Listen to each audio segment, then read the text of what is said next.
गुरुर्ब्रह्मा गुरुर्विष्णु गुरुर्देवो महेश्वरा गुरु साक्षात् परब्रह्म तस्मै श्री गुरुवे नमः।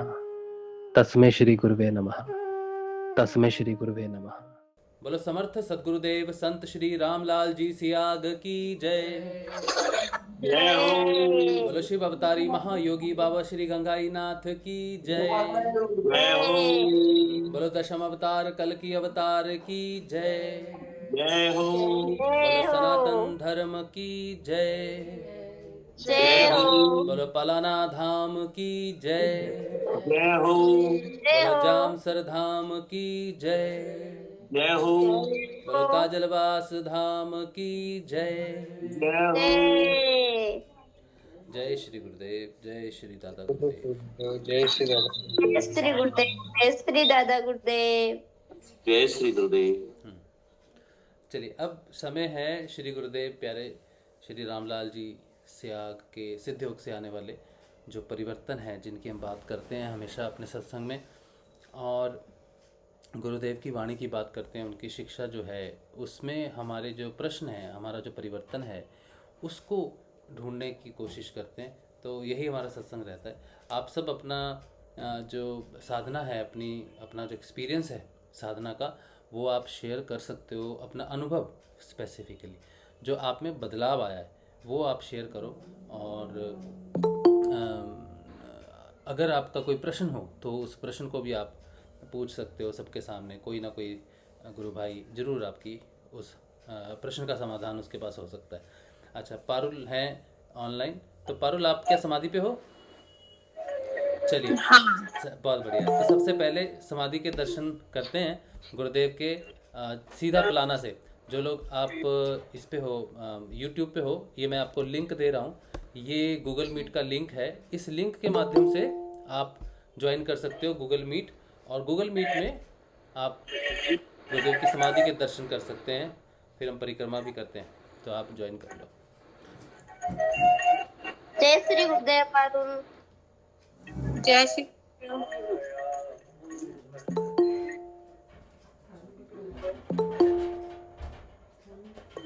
जय गुरुदेव। जय श्री गुरुदेव पारुल। जय श्री गुरुदेव। हाँ, जय गुरुदेव, जय श्री गुरुदेव। जय श्री गुरुदेव। जय श्री गुरुदेव। जय श्री गुरुदेव। जय श्री, जय श्री दादा गुरुदेव। जय श्री गुरुदेव।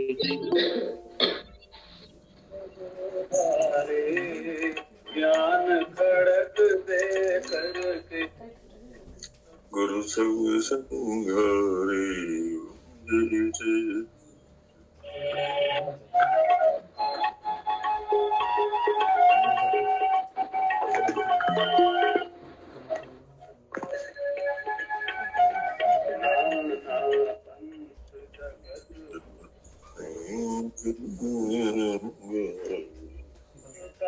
पार बता कर गुरु मार्ग लावे।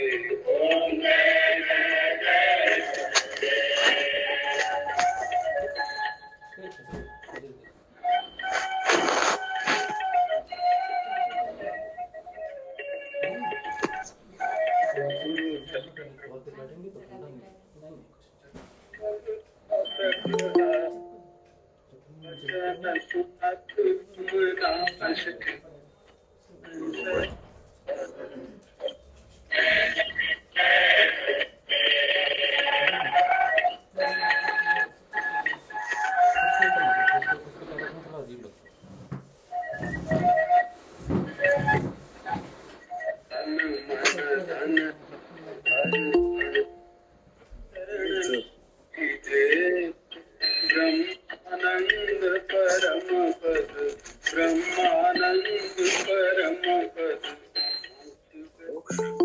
चलो सब लोग आगे आ जाओ, इधर परिक्रमा करेंगे गुरुदेव।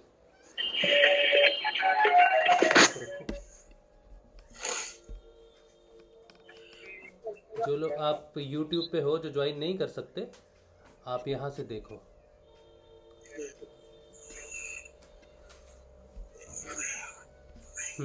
चलिए शुरू करते हैं, परिक्रमा करते हैं। बोलो समर्थ सदगुरुदेव संत श्री रामलाल जी सियाग की जय। बोलो शिव अवतारी महायोगी बाबा श्री गंगाई नाथ की जय।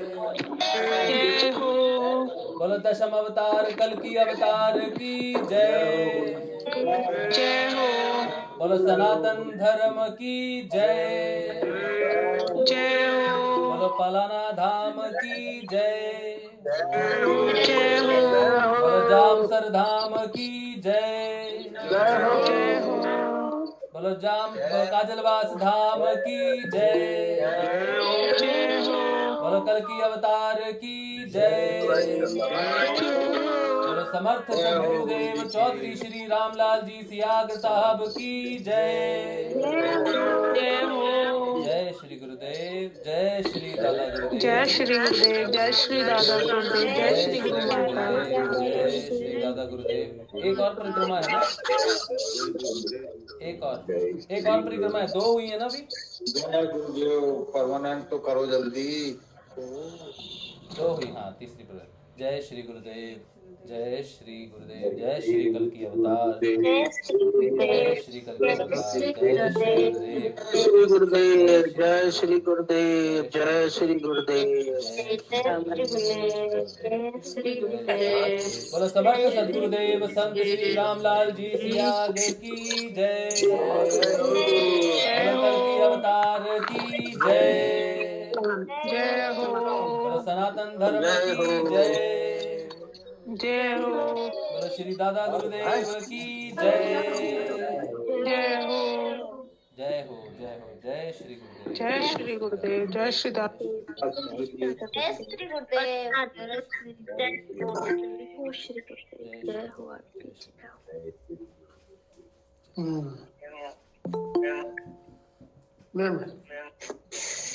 अच्छा।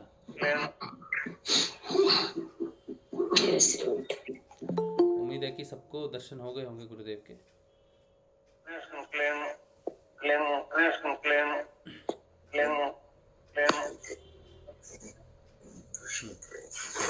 सबको दर्शन हो गए YouTube पे।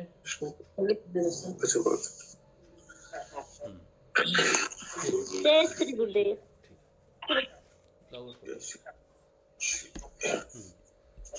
चलो, जय श्री गुरुदेव, जय श्री दादा गुरुदेव, जय श्री गुरुदेव, जय श्री दादा गुरुदेव, जय गुरु जय श्री गुरुदेव,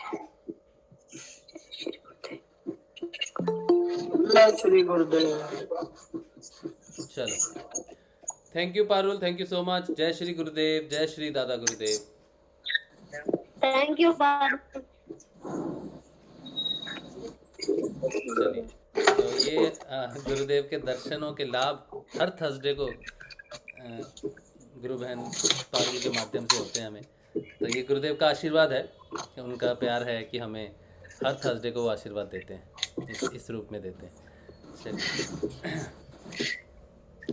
अच्छा चलिए, अब जिसने बात करनी है वो तो अपना माइक ओपन रखें, और जिन्होंने अभी बात नहीं करनी है या कोई प्रश्न नहीं है तो वो अपना माइक बंद कर लें गूगल मीट पे। और गुरुदेव का जो सत्संग है जो हम डेली करते हैं शाम को 7 बजे से, उसे हम आगे बढ़ाएंगे। तो आगे बढ़ाने का एक ही है प्रोसेस कि हम अपना बदलाव जो है वो शेयर करें, हम में जो बदलाव आ रहे हैं उनकी बात करें। तो अगर आप में से कोई किसी का प्रश्न हो अपने बदलाव को लेकर, या अपने बदलाव को बताना चाहते हैं, तो ज़रूर बताइए। ये मंच श्री गुरुदेव का है, कि कोई इंडिविजुअल मंच नहीं है, आप सबका है। तो आप इस पे अपना अनुभव शेयर कर सकते हैं। जय गुरुदेव। हाँ जी, जय श्री गुरुदेव। अभय 1 मिनट इधर आना बेटा। हाँ जी, जय श्री गुरुदेव कमल भाई। कल किसी ने आपसे पूछा था देने लगे तो क्या कुंडलिनी जागृत हो जाती है? हाँ जी, क्या पूछा था कल किसी ने? नाद अगर नाद सुनाई दे तो क्या कुंडलिनी जागृत हो जाती है? देखिए, जो साधना नहीं करते लोग, ठीक है, उनको भी नाद सुनाई दे सकता है। कोई साधना नहीं करते हैं फिर भी उनको नाद सुनाई दे सकता है। और जो कुंडलिनी योग में नहीं है, सिर्फ कोई एक नाम जपते हैं, सोचो किसी ने राम राम राम राम ही जपा कई सालों तक, उसको भी नाद सुनाई दे सकता है। किसी ने अल्लाह जपा लगातार, उसको भी सुन सकता है। वाहेगुरु जपा, उसको भी सुन सकता है। तो नाद का सुनना बिना कुंडलिनी जागरण के भी हो सकता है। लेकिन अगर कोई गुरुदेव की साधना में है, श्री रामलाल जी सियाग की दीक्षा लेता है और उसको कोई क्रिया नहीं होती है, लेकिन उसको नाम जपते जपते नाद सुनाई देता है, तो ये कुंडलिनी के प्रभाव से ही आपको समझना चाहिए। ठीक है।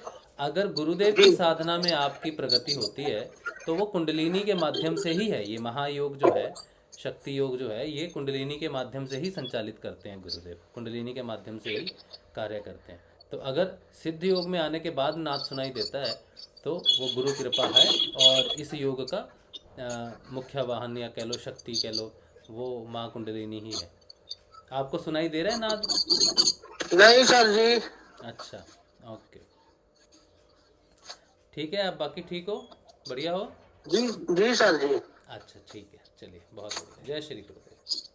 जय श्री गुरुदेव। जय दादा गुरुदेव। जय दादा गुरुदेव।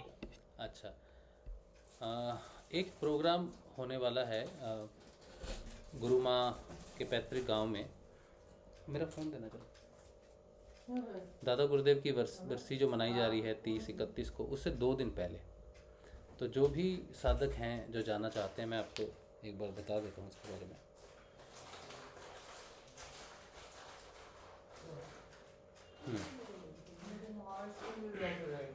समर्थ सदगुरुदेव श्री रामलाल जी सियाग की अनुकंपा से विशाल ध्यान योग कार्यक्रम बुधवार 29 दिसंबर 2021, गांव गाढ़वाला, बीकानेर। गुरुदेव सियाग के शक्तिपात दीक्षा मंत्र से बाकी लाभ बताएं। प्रातः सुबह 10:30 बजे शुरू होगा कार्यक्रम, बुधवार को 29 दिसंबर को, महात्मा गांधी मॉडल स्कूल, पंचायत भवन के पास, किलचू रोड, गाढ़वाला, बीकानेर। अगर आप किसी भी प्रकार से वहां जाना चाहते हैं सहयोग में, या फिर आप मंत्र दीक्षा में जाना चाहते हैं, गुरु भाइयों के साथ मदद करना चाहते हैं, प्रचार प्रसार में जाना चाहते हैं, तो जो आप फ़ोन नंबर पे जिनसे बात कर सकते हैं उनके हैं, ये 3 नंबर दिए हैं, मैं आपको तीनों बोल देता हूँ इन केस आपको ज़रूरत पड़े तो। 9214985738, 6354545156, 7976884770, ये 3 नंबर है। तो इन पे आप संपर्क कर सकते हैं अगर आप किसी भी प्रकार से। ये पलाना के पास में ही है, गुरु माँ का पैतृक गांव है जहाँ तक मुझे जानकारी है।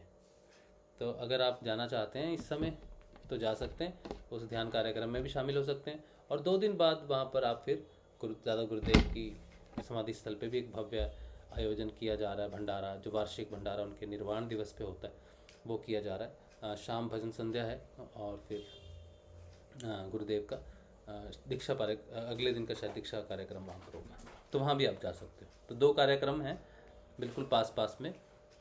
तो अगर आप प्लान कर रहे हो तो इन डेट्स पे प्लान कर सकते हो, तो आपको मुझे लगता है ज़्यादा आनंद आएगा।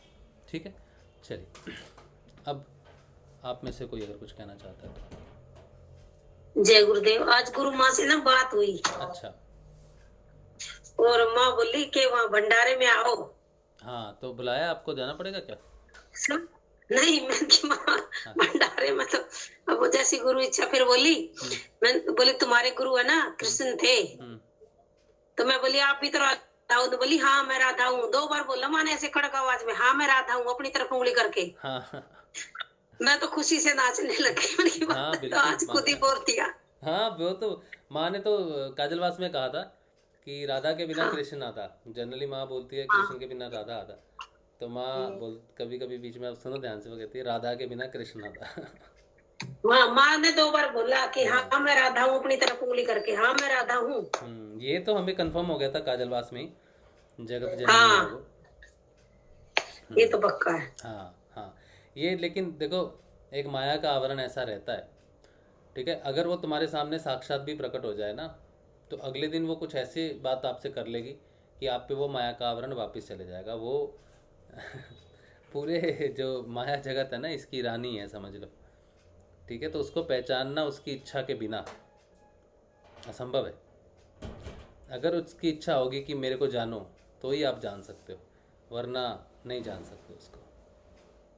तो ये बड़ी आपकी बड़ी खुशनसीबी है कि आपको माँ के प्रति स्नेह है और माँ के प्रति विश्वास है। जिनको भी माँ के प्रति विश्वास है, स्नेह है, उन्हीं का ही वो पर्दा माया का हटेगा, वरना नहीं हटेगा, पर्दा पड़ा ही रहेगा। ठीक है, चलिए। और कोई गुरु भाई अपना अनुभव या कुछ बदलाव या कोई प्रश्न हो तो शेयर करें। एक दीपशिका बहन ने भी कुछ लिखा है। इन्होंने कहा है, आज माँ ने मुझे भी दर्शन दिए और आशीर्वाद दिया। अच्छा, बहुत अच्छी बात है, बहुत अच्छी बात है। हाँ, अच्छा, और कुछ कोई गुरु भाई या गुरु बहन कुछ कोई प्रश्न हो? एक प्रश्न था गुरु भाई का, तब तक आप देखो, मुझे पता नहीं वो प्रश्न मिलेगा कि नहीं मिलेगा, मैं भूल गया हूँ किसका प्रश्न था।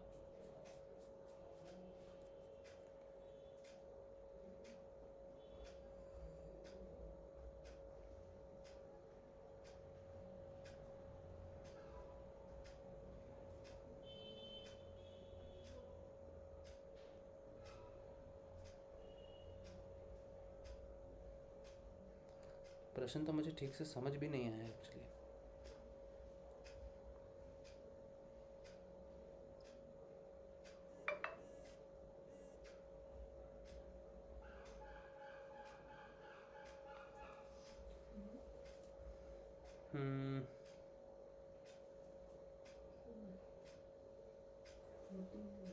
हाँ हाँ,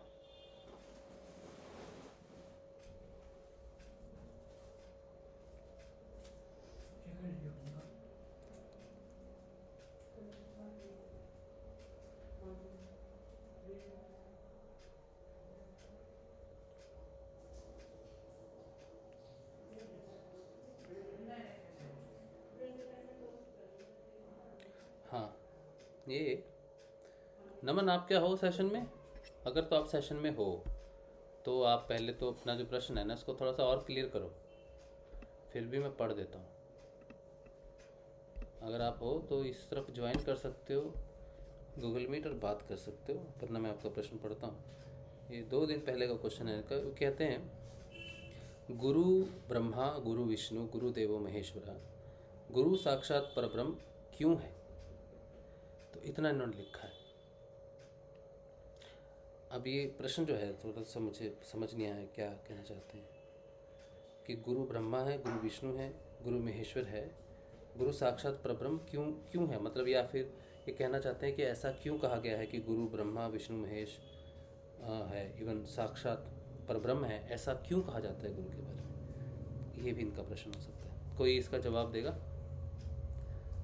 इस प्रश्न का कोई जवाब देगा नमन को?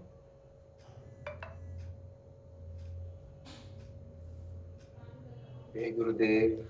जय गुरुदेव नरहरि भाई। हाँ, नमन भाई ने जैसे कहा है तो ये तो है, मतलब प्रश्न तो इसमें जैसे कुछ प्रश्नवाचक तो है ही नहीं वैसे। तो भी अगर वो इनको क्लियर नहीं समझ पा रहे हैं तो उसको ऐसे भी समझ सकते हैं कि सृष्टि का रचयिता गुरु है, सृष्टि का पालन करने वाले गुरु है, और सृष्टि के संहारक यानी पुनः विलीन करने वाले भी गुरु है। ये तो हो गई साकार रूप में। अगर हम समझे कि कोई भगवान होता है तो हमारे सनातन धर्म में ब्रह्मा विष्णु और महेश को बड़े बड़े भगवान माने गए हैं, जो रचयिता है, पालन करता है और संहार करता है। और उसके बाद हम मानते हैं कि ये तीनों गुणों के स्वामी हैं, तमोगुण, रजोगुण और सतोगुण, तीनों गुणों के अधिपति हैं। और बाकी देवी देवता की तो सभाएं हैं और ये उनसे परे हैं, यानी जितने भी देवता अर्थात ऊर्जाएं हैं उनके भी ये स्वामी है। इंद्र इत्यादि इनके अधीन रहकर ही इस पृथ्वी का भरण पालन पोषण उनकी आज्ञा से करते हैं। फिर उसके बाद है कि साक्षात पर ब्रह्म, लेकिन उससे परे हम जब आगे साधना में बढ़ते हैं तो एक निराकार परमात्मा की कल्पना सभी धर्मों में बताई गई है कि परमात्मा एक निराकार है। एक दिव्य शक्ति है। जैसे आज भी गुरुदेव ने जो सेशन से पहले वीडियो चल रहा था उसमें कहा कि सहस्त्रार में बैठे हुए से कनेक्शन जब कट जाता है या लूज हो जाता है तो बीमारियां रोग होती है। तो जो सहस्त्रार में बैठा है वो कौन है? वैसे तो हम खोपड़ी खोल के देखे तो कुछ नहीं है, तो वो ही निराकार है ना? तो इसीलिए वो जो साकार निराकार से साकार रूप में जो प्रकट हुए है वो ब्रह्मा विष्णु और महेश 3 रूप में हुए, और उससे पहले जो है सदा के लिए वो पर ब्रह्म है। तो कहने का तात्पर्य इस मंत्र का तो यही है कि जो कुछ भी दृश्यमान, ये बंद नहीं हो रहा क्या? लिख जाओ। हाँ जी, जो कुछ भी दृश्य और अदृश्य रूप में परम सत्ता के स्वरूप माने जाते हैं वो सब कुछ गुरु ही है, इसके अलावा और कोई नहीं है। इसको हम इस प्रकार समझ सकते हैं। बहुत बहुत बेहतरीन, बहुत अच्छे से आपने समझाया, बहुत बढ़िया समझाया कि निराकार और साकार रूप में जैसे गुरु को हम ध्यान करते हैं तो जो सर्वश्रेष्ठ हैं साकार रूप में उस रूप में देखते हैं, और जो सर्वश्रेष्ठ हैं निराकार रूप में पर ब्रह्म उसके रूप में देखते हैं। तो गुरु ही साकार है और गुरु ही निराकार है, और इसीलिए उनको इन सबसे ऊपर या सबके बराबर माना जाता है। ठीक है, तो नमन। आई होप कि बहुत अच्छा नरहरि भाई ने बहुत बढ़िया से इसको एक्सप्लेन किया है। चलिए, और कोई गुरु भाई का कुछ प्रश्न हो या कुछ कहना चाहते हैं? इसमें मैं थोड़ा जोड़ना चाहूँगी। हाँ जी, हाँ जी, हाँ। मेरी समझ के हिसाब से गुरु का दर्जा जो है वो ईश्वर के दर्जे से भी ऊपर का दिया गया है, क्योंकि जब स्वयं भगवान भी इस धरती पर जन्म लेते थे तब उनको भी गुरु की आवश्यकता पड़ी। और कबीर जी ने भी अपने दोहे में कहा है कि जब रूठे तो रूठ जाए, लेकिन अगर गुरु रूठता है तो फिर आपका कोई ठौर नहीं है। मतलब गुरु का दर्जा जीवन में सबसे ऊपर है, वही आपका ब्रह्मा है, वही आपका शिव है और वही आपका कृष्ण है। तो इस हिसाब से हमें गुरु का दर्जा हमारे जीवन में सबसे ऊपर रखना चाहिए। तो मेरे हिसाब से इसलिए उनको सबसे ऊपर बोला गया है, क्योंकि माँ बाप के बाद जब दूसरा जन्म देने वाला कोई होता है तो वो गुरु ही होता है। इसलिए हम जन्म लेके दुखी कराते हैं, लेकिन आगे की यात्रा जो हमें करनी होती है वो हमें हमारे गुरु की उंगली पकड़कर ही करनी है। तो इसलिए गुरु को सबसे ऊपर का दर्जा दिया। जय गुरु। धारिणी जी ने बहुत अच्छी बात कही, एडिशन की है कि हम ईश्वर से भी ऊपर का दर्जा गुरु का माना जाता है, क्योंकि ईश्वर भी जब जन्म लेता है तो उसको अपनी पूर्णता के लिए आगे बढ़ने के लिए या कहिए अपनी क्षमताओं को शक्तियों को धारण करने के लिए गुरु की आवश्यकता पड़ती है। तो भगवान को भी जिसकी आवश्यकता पड़े अपने आप को साकार करने में या अपने आप को सामने रखने में, तो आप समझ सकते हो कि ये जो सिस्टम है पूरा उसमें गुरु की कितनी महानता हो सकती है, गुरु की कितना महत्व हो सकता है। बड़े भैया कृष्ण भगवान के लिए कहा है ना, वंदे कृष्णम जगत गुरु। अच्छा, हाँ, इसका क्या अर्थ है, समझाइए। मतलब जगत मतलब संसार मतलब सबके व्यापक कृष्ण जगत गुरु है। कृष्ण जगत गुरु हैं। जब तक किसी के पास मतलब गुरु की प्राप्ति नहीं होती वो कृष्ण को शिव को भी गुरु मान सकते हैं, ऐसा तो जरूर मैंने सुना। जी जी, आप किसी को भी मतलब मेरा कहने का जो माना जाता है आप किसी भी भगवान को अपना गुरु मान के चल सकते हो, लेकिन वो आप जब चलते हो अगर कृष्ण को भी आप गुरु मानते हो ना, तो भी वो आपके सामने जो उसका साकार रूप इस समय है धरती के ऊपर में, उस गुरु के माध्यम से होगा। जैसे मैं शिव का उपासक था बहुत सालों तक, 10 सालों तक। तो महामृत्युंजय का मैंने उपासना की और मंत्रों में मेरा विश्वास महामृत्युंजय मंत्र से ही बना था। तो मैंने उनकी उपासना की थी भोलेनाथ की। भोलेनाथ की पूजा नहीं करना एक दिन में मेरे लिए शायद असंभव सी बात, लेकिन जब उन्होंने 10 साल की इस साधना में ये रियलाइज़ करवाया कि गुरु ज़्यादा महत्वपूर्ण है, वो उसके लिए मैं साधना करूं, तो मैंने उन्हीं की साधना की। मैंने महामृत्युंजय की ही साधना की कि आप मुझे गुरु की प्राप्ति कराएं। तो तब तक तो मैं गुरु भोलेनाथ को ही मानता था, अब वो दादा गुरुदेव बन गए हैं। तो तब मुझे इनकी प्राप्ति हुई प्रभु श्री रामलाल जी सियाग की, और भोलेनाथ की भी उनके माध्यम से प्राप्ति हुई। तो भोलेनाथ दादा गुरुदेव के माध्यम से मुझे गुरुदेव मिले, लेकिन गुरुदेव के माध्यम से मुझे फिर से भोलेनाथ साकार रूप में प्राप्त हुए, गंगाई नाथ जी के रूप में। तो देखो ये अच्छा। लीला है कैसी। मैं तो अद्भुत अद्भुत। हाँ, मैं तो भोलेनाथ को कभी देखा नहीं, तो मेरे लिए अब कौन है भोलेनाथ, कौन है मेरे लिए? बाबा गंगाई नाथ जी हैं। तो वो सामने मेरे प्रकट हुए, लेकिन किसके माध्यम से हुए? मैंने उनकी पूजा की, वो मेरे सामने नहीं आए। लेकिन जब गुरु मांगा तो गुरु के माध्यम से देखो दादा गुरुदेव बन के मेरे सामने आ गए। अब मैं उनको देखता हूँ कि यही हैं जिनकी मैं तपस्या करता हूँ, भोलेनाथ यही हैं। तो सोचो, गुरु ने साक्षात कर दिया, उनको सामने ला दिया। अब इससे बड़ी महिमा गुरु की क्या हो सकती है? ये तो साक्षात, ये तो सामने ही घट रहा है हमारे। आपका सिरदर्द कैसा है गोविंद जी? आज कम है भैया। आज कम है, चलो अच्छी बात है, बहुत अच्छी बात। रात तो बहुत था, अब कुछ कम है। अच्छा, हो जाएगा ठीक, कुछ दिन में ठीक हो जाएगा। बिल्कुल गुरुदेव का नाम जाप और ध्यान करते रहिए, वही कर रहा हूँ। बिल्कुल ठीक हो जाएगा, बिल्कुल ठीक हो जाएगा, कोई चिंता नहीं। चलिए। जय गुरुदेव। हाँ जी नरहरि भाई। मैं थोड़ा तृप्त नहीं हूँ, इसलिए पुनः बोलने के लिए मजबूर हुआ हूँ। हाँ जरूर। क्योंकि जैसे अब भी अगर हम मानते हैं, जैसा कि धारिणी बहन ने कहा कि गुरु का दर्जा भगवान से ऊपर है, तो फिर ये शब्द शायद हम साधकों के लिए बहुत थोड़ा नीचे स्तर के, ये वाक्यांश नीचे स्तर का नहीं लगता है? कैसे? कि अगर हम जैसे कि अब गुरु का दर्जा, जब स्वयं गुरु, क्या अभी हम नहीं समझ पाए हैं कि गुरु कौन है? क्या अभी भी हम नहीं समझ पाए कि भगवान क्या होता है, गुरु क्या होता है, कृष्ण कहाँ है, शिव कहाँ है, ब्रह्मा कहाँ है? जो स्वयं निराकार और साकार रूप, वही निराकार साकार रूप में हमारे सामने सदगुरु के रूप में जो प्रकट हुए हैं, और उसके बावजूद अगर हम समझते हैं कि गुरु और भगवान सामान्य साधक की तो ठीक बात थी, लेकिन अगर अब हम इस प्लेटफॉर्म पर ऐसी अगर बात हम करते हैं तो कुछ जैसे मुझे अच्छा नहीं, मतलब नहीं। हाँ बिल्कुल। देखिए नरहरि भाई, धारिणी की बात को अगर हम पोस्टमार्टम करें ना, तो वो द्वैत की बात आ जाती है।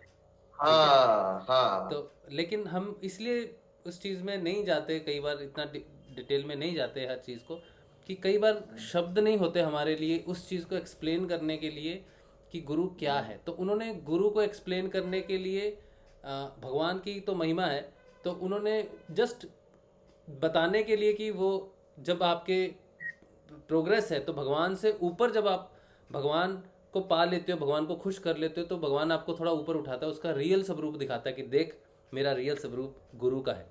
तो ये ऐसे भी वो बता सकते थे, लेकिन एक्सप्लेनेशन में कोई ज़्यादा मेरे ख्याल से हमें ध्यान नहीं देना चाहिए उतना। हाँ, थोड़ा अगर इसका, जैसे मैंने कहा, पोस्टमार्टम करेंगे तो वो द्वैत आ जाएगा कि ईश्वर और गुरु जो है वो भिन्न नहीं है, एक ही है।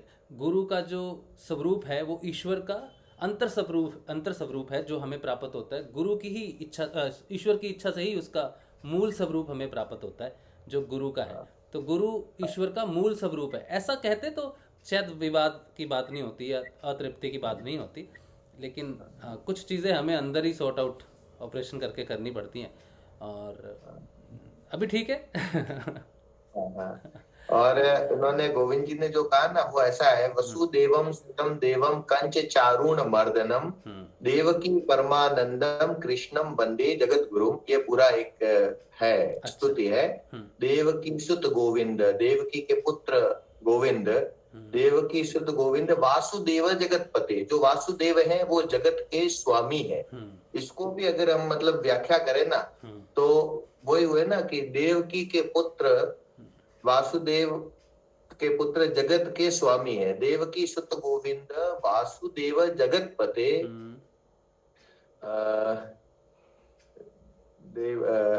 वसुदेवम सुतम देवम कंच चारुण मर्दनम देवकी परमानंदम कृष्णम वंदे जगत गुरु। वसुदेवम सुतम देवम, कंच और चारुण का मर्दन करने वाले, कंच चारुण मर्दनम देवकी परमानंदम, देवकी को परम आनंद देने वाले, कृष्णम वंदे जगत गुरु।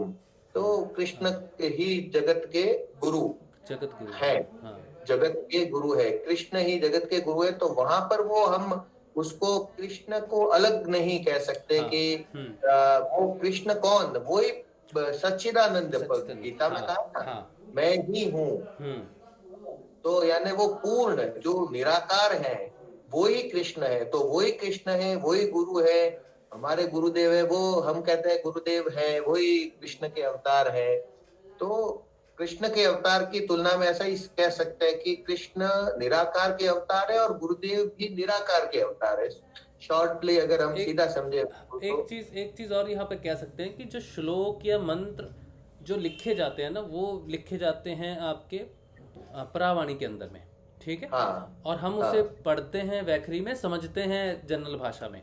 तो मेरे को लगता है कि यहाँ पर जो कहा गया है कि कृष्ण जगत गुरु कहा गया है, तो जो गुरु की स्थिति है, कृष्ण की स्थिति, जो मूल स्थिति है वो गुरु ही है। कृष्ण को हम जानते हैं भगवान के रूप में, लेकिन अगर उनका मूल स्वरूप देखा जाए तो वो जगत गुरु हैं।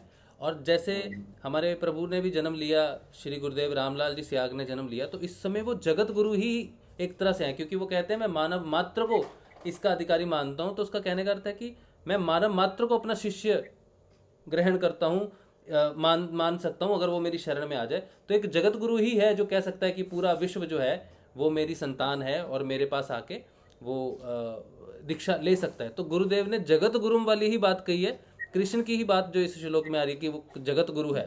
तो कोई गुरु आता है और वो कहता है कि मैं हर मनुष्य को मानता हूँ, नहीं तो क्या होता था कि गुरु कहते थे कि नहीं, जो अधिकारी है उसी को ही दिया जाए। लेकिन कृष्ण कहता है कि वो जगत गुरु है, तो वो जो सबसे नीचे है बेचारा कर्मों की वजह से, वो जगत गुरु का अर्थ हो गया कि वो उसका भी गुरु हुआ ना, क्योंकि वो जगत में है। तो जो गुरु नीचे आके ये कहता है कि वो लास्ट इंसान भी मेरा शिष्य हो सकता है, अगर वो मुझे समर्पण कर दे तो मैं उसका भी गुरु बन सकता हूँ, ये बात कृष्ण ही कह सकते हैं। और कृष्ण ने इस मंत्र में कही भी कि वो जगत गुरु है। लेकिन कृष्ण गुरु के रूप में, जब तक हम उसे कृष्ण के रूप में देखते रहेंगे ना, तो वो हमें भगवान दिखता रहेगा, लीलाधारी रखता रहेगा। लेकिन जैसे ही उसको गुरु के रूप में धारण करेंगे तो उसका मूल स्वरूप सामने आ जाएगा, तो वही कृष्ण ही है जो जगत गुरु है। बिल्कुल सही बात है। और अगर किसी को ये भेद पता हो, भेद करता हो कि कृष्ण और गुरुदेव अलग हैं, तो इस श्लोक के अंत से ये साबित होता है कि जगत गुरु आपके गुरुदेव हैं, क्योंकि वो सबको मानते हैं, मानव मात्र को अधिकारी मानते हैं, और कृष्ण भी मानव मात्र को अधिकारी मानता है। तो फिलॉसफी बिल्कुल सेम है। तो ये मूल स्वरूप है कृष्ण का, एब्सोल्युटली मूल स्वरूप है गुरुदेव श्री कृष्ण का। हम मतलब ये कह सकते हैं कि जो परम सत्ता जो स्वयं है वो हर युग में अलग अलग रूप में समय की मांग के अनुसार जन्म लेते हैं, और उस समय के जो साधक हैं, जो उनकी तरफ आने वाले हैं, संभावित हैं, वैसे सबको उतारने के लिए आते हैं। लेकिन जो मुख्य रूप से जो उनकी तरफ आना चाहते हैं, उनके लिए एक सोर्स के रूप में वो जन्म लेते हैं। कई रूपों में, एक समय में कई रूपों में भी जन्म ले लेते हैं। और फिर उन आत्माओं के उद्धार के लिए वो कोई भी स्वांग रचते हैं। उन्हें हम अलग अलग रूप कहते हैं, क्योंकि वो प्रकृति का सहारा लिए बिना तो वो अप्रकट है, वो प्रकट हो नहीं सकता। इसलिए कई देवताओं के रूप में, कई देवियों के रूप में, और मैं यहाँ तक मानता हूँ कि हम जो पितृ मानते हैं, पितृ देवता, तो पितृ का जो लास्ट जो पूजा होती है हमारे भारत में, वो गया में होती है, गया धाम पे होती है। तो फिर वहां पे पता करते हैं तो हम क्या पाते हैं कि वहां पर भगवान नारायण विष्णु के अंगूठे की ही पूजा होती है। भगवान नारायण के अंगूठे की पूजा होती है, अंगूठे की पूजा होती है, और उसके अंदर पैर में ही पिंडदान और तर्पण दिया जाता है। अब बताओ, अब पितृ कौन, अब पितृ को कहाँ भेज रहे हैं? तो पितृ की पूजा तो हम उस नारायण को पूज रहे हैं ना, है ना। पितृ की पूजा करके भी हम, यानी कि कैसे भी करके हम भटके हुए प्राणियों को परमात्मा अपनी तरफ आकर्षित करने के लिए वो पितृ भी बन सकते हैं, वो कुछ भी बन सकते हैं, यहाँ तक कि वो भूत भी बन जाते हैं। और कोई नहीं होता है भूत, क्योंकि अब बुरे लोगों को तो डरा के लाना पड़ेगा अपनी तरफ। इसलिए किसी को भूत प्रेत लग जाए तो मंदिर हनुमान जी के वहां ले जाना पड़ेगा, फिर हनुमान चालीसा का उसको पाठ करना पड़ेगा। तो कैसे धीरे धीरे हर एक व्यक्ति को, हर एक अपने संतानों को अपनी तरफ आकर्षित करने के लिए कोई भी स्वांग रचते हैं। इसलिए वो परम सत्ता एक ही है, लेकिन हमारे घरों में अलग अलग मूर्तियों के रूप में भी स्थित है, विराजमान है, वो सारे की सारे उनका प्रयत्न उसी परम सत्ता का है कि मेरी तरफ आओ, मेरी तरफ आओ, केन केन प्रकारेण अपनी तरफ आकर्षित करने के लिए वो परम सत्ता नाना रूपों में प्रकट होती है, प्रकृति का सहारा लेके। तो लोक देवता के रूप में भी प्रकट हो जाते हैं, सभी देवी देवताओं के रूप में भी प्रकट हो जाते हैं। फिर किंतु हम उसे फिर भेद बुद्धि से समझने लग जाते हैं कि ये भगवान अलग हैं, ये भगवान अलग हैं। लेकिन हमारे सदगुरुदेव की शरण में आने के बाद साधक इतना जरूर जान लेता है कि ये सभी एक ही हैं, एक ही परम सत्ता के रूप हैं। अलग अलग स्टेज के साधकों को अपनी तरफ आकर्षित करने के लिए वो अलग अलग प्रकार के रूपों में प्रकट होते हैं। छोटी सी शुरुआत से होता है, बच्चा जब जन्म लेता है घर परिवार में संस्कार के रूप में उसको कहते हैं भाई जीव हत्या चींटी को नहीं मारना है, गाय हमारी माता है, अब गौ माता है। तो वो पूछता है भाई गाय माता कैसे है, तो ये हमें दूध देती है, हमारा पालन पोषण करती है। धीरे धीरे धीरे के मंदिर गए तो मंदिर के आगे हाथ जोड़ने हैं। अब देखो ना, हनुमान जी को बिठा देते हैं, फिर उनके ऊपर भगवान हनुमान जी के रूप में क्या किया कि भाई रोज आपसे पूजा नहीं होना तो ऐसा कर तेल और सिंदूर ही डाल दे, है ना। भले वो हनुमान जी के आंखों में जाए, नाक में जाए, मुंह में जाए, कोई चिंता नहीं। अगर ऐसे हनुमान जी है तो भी वो इतना, मुझे लगता है कि वो परम सत्ता हमसे कितना प्यार करती है, इसलिए उनको धूप में बिठा दो। शनि महाराज धूप में बैठ जाते हैं, है ना, ऊपर छत पर भी नहीं चाहिए। क्यों? वो सिर्फ हमारे लिए कैसे भी करके मेरी तरफ आओ, कैसे भी करके मेरी तरफ आओ। तो नाना रूपों में कहीं बिठा दो, एक पैर सिंदूर लगा दो, वहां भी मन्नतें पूरी होती है, क्योंकि वो परम सत्ता हम सबसे बहुत प्रेम करती है। इसलिए वो किसी भी रूप में कैसे भी नाम रख दो उन भगवान के, कैसे कैसे नाम है भगवान के, नाना प्रकार के नाम है। विष्णु सहस्त्र नाम में 1000 नाम है, गोपाल सहस्त्र नाम में और 1000 नाम है। कि भाई कोई नाम तेरे अड़ता है कि नहीं बोल सकता, कि तो कैसे नहीं, ऐसे नाम ले ले, इस नाम से पुकार ले। जिस नाम से भी पुकारो और जिस रूप में भी उनको चाहो, उस रूप में वो प्रकट हो जाते हैं। और उसका मूल कारण मैंने जो जाना है आज तक की साधना में, वो एक ही बात मैंने जानी है कि वो परम सत्ता हम आत्माओं से बहुत ही बहुत ही बहुत ही ज्यादा प्यार करती है। वो हमें चाहते हैं। प्यार की सच्ची परिभाषा, विश्व में कोई किसी से प्यार इस पृथ्वी पर नहीं करता है, वो मैंने जाना है। और प्यार एक ही करता है, हमारे गुरु हमसे प्यार करते हैं, वही परम सत्ता हम आत्माओं से प्रेम करते हैं। हम उसके बदले थोड़ा बहुत भी अगर दे देना तो वो बहुत प्रसन्न होते हैं। इसलिए वो कुछ भी रूप बना देते हैं, कैसे भी करके अपनी तरफ आकर्षित करने के बारंबार जन्म जन्मांतर तक प्रयत्न करते रहते हैं। हम जब जब जन्म लेते हैं तब भी प्रयत्न करते हैं कि आओ मेरी तरफ आओ, मेरी तरफ आओ। नाना रूप में ऐसा वो प्रयत्न करते रहते हैं और हर बार समझाते रहते हैं। एक तो वही बात है कि प्रेम तो वही परम सत्ता हमसे प्रेम करती है, और उसके बदले में अगर हम उनको जान ले, उनकी आज्ञा का पालन करके नाम जप और ध्यान कर ले, तो वो तो बहुत प्रसन्न हो जाते हैं। परमात्मा कभी नाराज नहीं होता है वो, क्योंकि वो तो सच्चा प्रेमी एक ही है। राधा और कृष्ण के प्रेम के बारे में मैंने उसके श्रीमद् भागवत का जो पारायण होता है, पारायण का तात्पर्य होता है कि जैसे कथावाचक तो शॉर्टली कथा को सुनाते हैं और पूरी पुस्तक को पढ़ना होता है। 2 जन को बैठाया जाता है कि पारायण कीजिए, यानी उसको पढ़िए। तो वहां पर वर्णन मिलता है, जब रास लीला का जो वर्णन मिलता है तो उसको इतना अच्छी तरह से समझाया गया है कि वो रास लीला वास्तव में क्या थी, सत्य क्या था। वो आत्मा और परमात्मा के मिलन की वो रात बताई जाती है, जो कि 6 महीने की रात बनी थी। कि जो जीवात्माएं परमात्मा को प्राप्त करने के लिए प्यासे थे, उसके अंदर जितनी गोपी उतने कृष्ण।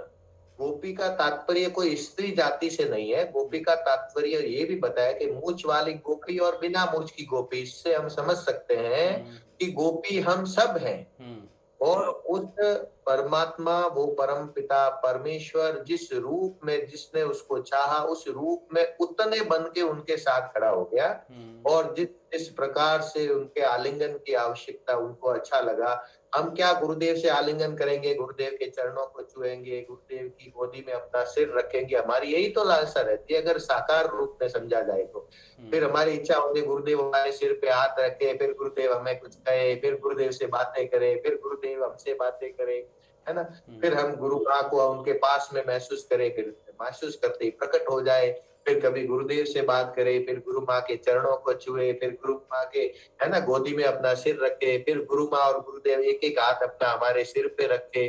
तो ये है मिलन, ये सच्चा मिलन है, यही रास है, यही रास लीला का सार है कि उस परम सत्ता जो साकार रूप में प्रकट होकर हमें आनंद दे, और वो आनंद है जो इंद्रियों के द्वारा महसूस हम नहीं कर सकते, वो इंद्रियातीत आनंद है, और वो हम सबको प्राप्त इस घोर कलयुग में संभव ही नहीं था। अगर हम शास्त्रों की माने तो संभव ही नहीं है, कलयुग तो बहुत लंबा पड़ा है, लेकिन उसमें भी हमें इस प्रकार से वो परम सत्ता ने थाम लिया, और वो साक्षात रूप से बार बार, जैसे उर्मिला बहन ने कहा कि माँ ने अपनी तरफ 2 बार ऐसे कहा कि हाँ मैं राधा हूँ, ऐसा किसी और के कहने की हिम्मत है क्या? और वो साक्षात है। मेरे से भी बात हुई उस समय भी, मैंने कहा माँ आदि शक्ति महा माया आप ही हो, तो कि हाँ, वो स्पष्ट कह रहे हैं, और उसके बावजूद भी अगर हमारे मनों में प्रश्न उत्पन्न होते हैं, वो गुरुदेव स्वयं कहते हैं कि राधा के बिना कृष्ण आधा, ऐसा क्यों कहा, ऐसा क्यों कहा? वो तो गुरुदेव है ना, तो ये इनडायरेक्टली ये कहा है ना कि मैं कृष्ण हूँ, ये भी तो गुरुदेव ने बोला है। और राधा के बिना आधा है, तो इनडायरेक्टली हमें ये भी बताया है कि उनके साथ में है वो राधा ही है। तो ये जो हम जो हैं, जितने भी हम जो जीव शरीरधारी यहाँ पर हैं, जो गुरुजी से जुड़े हुए हैं, और गुरुदेव के जो हमने साक्षात या परोक्ष रूप से दर्शन किए हैं, उनके द्वारा आदेश का पालन करते हैं। और हमें कितने भाग्यशाली है कि हमें वीडियो गुरुदेव की साक्षात आवाज में स्वयं परमात्मा के साक्षात रूप से हम सुन सकते हैं, उनको चलते हुए देख सकते हैं वीडियो के माध्यम से। और गुरु माँ से हम बात कर सकते हैं, गुरु माँ से हम उनका स्नेह प्राप्त कर सकते हैं। तो ये भाग्य से परे की बात है। ये कोई भाग्य किसी तपोबल, किसी भजन की शक्ति के द्वारा, या किसी दान के द्वारा, किसी व्रत के द्वारा, या किसी पर्वत पे जाके तप करने के द्वारा भी ये हमें प्राप्त नहीं हो सकता। ये जो हमें प्राप्त हुआ है वो सिर्फ और सिर्फ गुरुदेव की अहेतु की कृपा से हमें ये प्राप्त हुआ है। इसके अलावा हमारा ऐसा कोई सामर्थ्य नहीं, ऐसा हमारा कोई योग्यता नहीं कि वो परम सत्ता स्वयं हमें अंदर से पूर्ण ज्ञान दे और स्वयं साक्षात रूप में बोल के गए। नहीं तो कथाओं में ऐसा होता है कि परमात्मा आते हैं, जाने के बाद उस साधक को पता चलता है कि भगवान आए थे। तुलसीदास जी के साथ भी ऐसा ही हुआ। तिलक करके वो तुलसीदास जी ने अपने हाथ से राम जी लक्ष्मण जी को तिलक किया, फिर वो तो निकल गए। फिर हनुमान जी ने बताया कि भाई ये भगवान तो ये भगवान थे, राम जी थे। तो उनके लिए भी जो दुर्लभ था, जिन इतने बड़े तुलसीदास जी हुए हैं, उनके लिए भी जो दुर्लभ थे, और वो परमात्मा हमारे लिए वो अपने मुंह से कह रहे हैं कि हाँ मैं हूँ, तो वो साक्षात हमारे सामने है। और हम उनके दर्शन को फॉलो करते हैं, उनके द्वारा प्रदत्त नाम का जाप करते हैं। तो विश्व ब्रह्मांड, तीनों लोकों में जितने भी ब्रह्मांड होते हैं, उसमें भी ये भाग्य से परे की बात है कि हमें ये गुरुदेव मिले। इसलिए यहाँ कोई द्वैत, कोई अलग भगवान, किसी परमात्मा और कोई हमें सोचने की आवश्यकता ही नहीं है। ये स्वयं है, यही है, और सिर्फ यही है जो जितने भगवान है। और धीरे धीरे हमें पूरा ज्ञान भी गुरुदेव दे ही रहे हैं। प्रश्न होता है कि मंदिर फिर क्यों है, व्रत क्यों है, उपवास क्यों है ना? तो ये सारे इसका उत्तर शंकराचार्य जी ने जो मंडन मिश्र के साथ जो हुई थी बातचीत, उसमें उस समय दे दिया था, लगभग 1200 साल या 2000 साल पहले। दो उनके मत है, 2000 साल पहले बहस हुई थी या 1200 साल पहले। तो कहा था कि यज्ञादि कर्म जो वेदों में लिखित है, जो हम सब कार्य कर रहे हैं, ये मुमुक्षु के मोक्ष का द्वार है। जो मुमुक्षु यानी मोक्ष प्राप्ति के लिए जो उत्सुक है, उसके लिए द्वार है, गेट है। वहां तक हमें ये यज्ञादि यानी व्रत, पूजा, शनिदेव का पूजन और अन्य देवी देवताओं का पूजन हमें उस गेट तक लेके आते हैं। उसके बाद फिर गेट में प्रवेश होने के बाद तो मात्र और मात्र गुरु मंत्र के जाप के सिवा, उस निराकार की आराधना के बिना सिवा तो और कुछ कार्य रह ही नहीं सकता। और वही शंकराचार्य जी ने कहा था और वही अद्वैत का सिद्धांत उस समय उन्होंने दिया था। और वो बात गुरुदेव ने पुनः कही कि मैं इस दर्शन को, शैव दर्शन को मूर्त रूप देने आया हूं, अद्वैत को मूर्त रूप देने आया हूं। तो कौन आ सकता है? शंकराचार्य जी को शिव जी का अवतार माना जाता है। और गुरुदेव ने क्या कहा कि मैं उससे मूर्त रूप देने आया हूं। तो शिव कौन? वही पर ब्रह्म, वही सच्चिदानंद, वो शंकराचार्य जी के रूप में आकर उन्होंने प्रतिपादित किया, पूरे भारत में उसकी स्थापना की। लेकिन पार नहीं पड़ी उस समय सिर्फ बताने मात्र से। इसलिए गुरुदेव ने पुनः उसी परम सत्ता ने श्री गुरुदेव के रूप में जन्म लेकर सरल विधि के द्वारा उस अद्वैत सिद्धांत को हम लोगों में धारण करवाने के लिए और बहुत ही सरल विधि से उस सिद्धांत को प्रतिपादित करने के लिए हमें चुना। और हमें वो बताया कि है, दो नहीं है, एक ही है, अद्वैत ही है, द्वैत नहीं है। और इतना सारा कर्म कांड है, वो हमें मात्र इस मुमुक्षु को मोक्ष के मार्ग की तरफ ले जाने का द्वार है। तो हमारे सद्गुरुदेव का जो सामर्थ्य है वो आज तक किसी रूप में किसी का नहीं रहा है। और मात्र कार्य दो, ये नाम जप और ध्यान। हर प्रश्नों के उत्तर हमारे नाम जप और ध्यान से मिल जाते हैं। हम बाह्य ज्ञान के द्वारा गुरु जी को प्राप्त नहीं कर सकते। कुछ भी करे ज्ञान हमारा सहयोगी बार बार बनता है। लेकिन पुनः अगर हम नाम जाप और ध्यान छोड़ दे और सिर्फ बाह्य ज्ञान के भरोसे रहे तो हमें कुछ भी प्राप्त नहीं होता है। बाह्य ज्ञान भी गुरु जी की कृपा से ही प्राप्त होता है। और वो इसीलिए प्राप्त होता है कि आगे आने वाले मार्ग में हमें सुविधा रहे, हम भटके नहीं, भ्रमित नहीं हो। इसलिए हमें बाह्य ज्ञान गुरुदेव की कृपा से ही मिलता है। गुरुदेव समर्थ है। कृष्ण, अब वो बातें शायद छोटी लगने लगी हैं कि शिव जी कौन है, ब्रह्मा जी कौन है, इंद्र भगवान कौन है, अग्निदेव कौन है, देवी देवता क्या है। क्योंकि अब गुरुदेव की कृपा है कि हम लगभग सभी जान गए हैं, लेकिन तो भी थोड़ा सा पर्दा है। इसीलिए मैं ये बताना चाहूंगा कि वो पर्दा हमें डराता है, थोड़ा सा भय पैदा करता है थोड़ा, क्योंकि उस विषय में बात नहीं करते, उस विषय में अपने आप से विचारों या बोल के उससे डिस्कस नहीं होता, इसलिए पर्दा रहता है। स्पष्ट रूप से हमें जान लेना चाहिए कि वही परम सत्ता है, वही नीचे आई है और वही हमारे गुरुदेव हैं।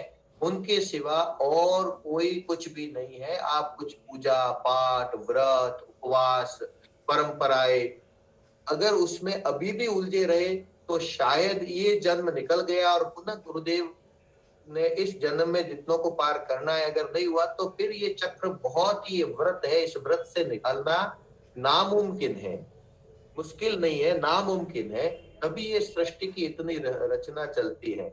इसलिए सिर्फ और सिर्फ हमें जितना ज्यादा हो सके गुरुदेव से बात करनी चाहिए, बोल के बात करनी चाहिए। और प्रश्न है, कैसा भी खतरनाक प्रश्न हो, कैसा भी उच्च स्तर का या निम्न स्तर का प्रश्न हो, गुरुदेव से अवश्य ही करना चाहिए। और फिर जब गुरुदेव उसका उत्तर देते हैं तो उसको धारण करना भी आवश्यक है। और उसके साथ नाम जप, नाद का अनुसंधान, ध्यान, ये हमें करना ही है। जय गुरुदेव, जय श्री गुरुदेव। जय श्री गुरुदेव नरहरि भाई, बहुत बेहतरीन, बहुत आनंद आया, बहुत बढ़िया, आनंद आनंद, बहुत बढ़िया, बहुत बढ़िया, बहुत आनंद, बहुत आनंद, बहुत बढ़िया। गुरु भाई ने हमें जो बताया है ये बहुत अच्छी, एक तो सुनने में बहुत अच्छा लग रहा था और दूसरा ध्यान भी गुरुदेव का हो रहा था, गुरुदेव की बात हो रही थी। और एक बात बड़ी विशेष इन्होंने कही जो मुझे बहुत अच्छी लगी, वो इन्होंने कही गोपी पुरुष भी है और गोपी स्त्री भी है।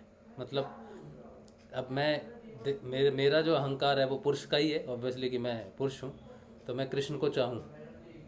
तो मुझे ऐसा लगेगा, मेरी आत्मा को जो फीलिंग होगी, जो जो मुझे तो सिर्फ रस महसूस होगा, मुझे तो नशा महसूस होगा, हाँ कृष्ण के नशे में मैं घूम रहा हूँ, लेकिन अंतर घटना जो घट रही होगी वो मुझे दिखाई तो नहीं देगी। उस अंतर घटना का रस मुझे प्राप्त होगा, वो सिर्फ इसलिए कि कृष्ण पुरुष और स्त्री, क्योंकि वो कंप्लीट, उसको कहते हैं वो पुरुष है कंप्लीट, मतलब कि वो पूर्ण चेतन है। पुरुष का ये वाला पुरुष नहीं, मतलब पुरुष मतलब वो चेतन है। तो मेरे अहंकार के रूप में वो मुझे आनंद तभी दे सकता है अगर मैं उसे मानूं कि हाँ वो दूसरे रूप में है मेरे साथ, मैं अगर पुरुष के रूप में उसका ध्यान कर रहा हूँ। क्योंकि मैं तो अपने आप को कभी भी, अगर कोई कहे कि तू गोपी है या तू स्त्री है, तो जैसे इन्होंने कहा कि गोपी का अर्थ स्त्री नहीं है, ये बहुत महत्वपूर्ण बात है कि एक पुरुष को भी उतना ही आनंद आता है कृष्ण के रास में और एक स्त्री को भी उतना ही आनंद आता है। इसका कारण क्या है? क्योंकि वो हमारे अहम से ऊपर है और हमारे अहम में है कि मैं पुरुष हूँ या मैं स्त्री हूँ। लेकिन तो फिर पुरुष को भी आनंद क्यों आता है कृष्ण के रास? आप उनके मंदिरों में जाते हैं, वो घूमते हैं, मैंने वो फील किया हुआ है एक्चुअली। उनके रास में, उनके मंदिरों में जब रास होता था तो मैंने जब उसमें भाग लिया था, 2 घंटे तक मैं हाथ उठा के सिर्फ गोल गोल घूमता रहा हूँ। और मुझे शांत करवाने के लिए वहाँ के जो पंडित जी थे सब चले गए थे, मैं अकेला रहा और मैं घूमता रहा। तो वो पंडित जी कहे भाई मंदिर बंद भी करना है, तो उन्होंने कृष्ण की जो माला थी गले की वो मेरे गले में डाली, तब जाके मैं शांत हुआ। नहीं तो मैं तो घूम ही रहा था, मैं तो रुक ही नहीं रहा था, इतना आनंद में डूब गया था मैं उस समय। पहली बार मुझे कृष्ण का आनंदमयी है कृष्ण, इस बात का आभास हुआ था। हालांकि मेरा अहम तो देखता है कि मैं पुरुष हूँ, तो मैं एक पुरुष, अगर मैं कृष्ण को भी पुरुष मानता तो पुरुष कैसे घूम सकते हैं? लेकिन वो ये सिर्फ अहम है, ये शरीर सिर्फ अहंकार है। उसके अंदर जो चेतना है ना, वो कृष्ण को परम पुरुष के रूप में, और आत्मा जो है उसकी सहयोगी, आत्मा और परमात्मा का मिलन कह सकते हैं उसको, योग कह सकते हैं उसको। तो गुरु भाई ने आज एक बहुत अच्छी बात सबसे कही है कि गोपियों को हम जनरली जानते हैं कि गोपी शब्द स्त्री से रिलेटेड है, लेकिन मूछ वाली गोपी और बिना मूछ वाली गोपी ने सारे भेद खत्म कर दिए। ये सारा रहस्य भी खोल दिया कि क्यों वो आनंदमयी है, कृष्ण सबके लिए आनंदमयी क्यों है, और क्यों आनंद अहंकार से भी ऊपर है। कैसे वो आनंद उसी को आता है जो उसके रस में डूब जाता है, अपने आप को भूल जाता है कि वो कौन है।